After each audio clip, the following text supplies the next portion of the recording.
continue to have conversations around topics relevant to leadership, supervision, and management, and everything we've been talking about, we base off the foundation of servant leadership. It caused me to start thinking about values and truth and where that comes from. One of the things I'm noticing more and more, and I think it's problematic, I think it's creating a lot of issues and challenges in our lives and in organizations and in our relationships, and that is, I think what we're doing is we're taking life circumstances, the things that happen around us, and we're applying it to our beliefs, our sense of right and wrong, our sense of truth, our values, as opposed to being very clear on what's true and what's real and what values we hold and applying those to life. I think what that means is, let's talk about that for a moment, is as we experience different challenges and issues in life, whether we look at federal issues across the country, state issues, within our own organizations, within our lives, within our families, right, within personal relationships we have, I think because we're not always clear on what we think, feel, and believe, we don't fundamentally have a core set of truth and value that we hold to be true, and that we hold to be unwavering, and it is what it is, right? It just, and we hold on to it.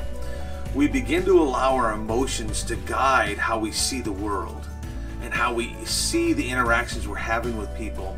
And when our emotions guide that, we generally find that irrational behavior, irrational thoughts and communication start to occur. And I think it's a lot of times because we're just simply reacting to the moment of whatever's happening right now and how I feel about it, that I react. If we were to step back, though, and actually take a few minutes to tone down the emotional response, start to think rationally through what is fundamentally true. What do I hold to be true? What do I hold my values to be? Let me take that and apply it to the situation. I think we'd find we'd have a different response oftentimes. So, we have to think about what's true around, whether it's respect and honesty and integrity and work ethic and accountability, and what teamwork looks like when we think about values like that. And there's lots and lots of them. Even to go further, when we think about what love is and what relationships are, and what do I hold to be true about relationships and other people, how I view other people, my perspective of people, how I believe people are motivated or not, all of those types of discussions and thinking. Do I have a core set of values or beliefs that I base my response and reaction to those things off of, or do I just react and let the emotions drive it? And again, I find more and more as we see a lot of our breakdown, I think, in our ability to have rational dialogue in this country, I see a lot of emotional, reactionary types of behavior and communication, and it's not well thought out, and it's not based on a sense of truth and values.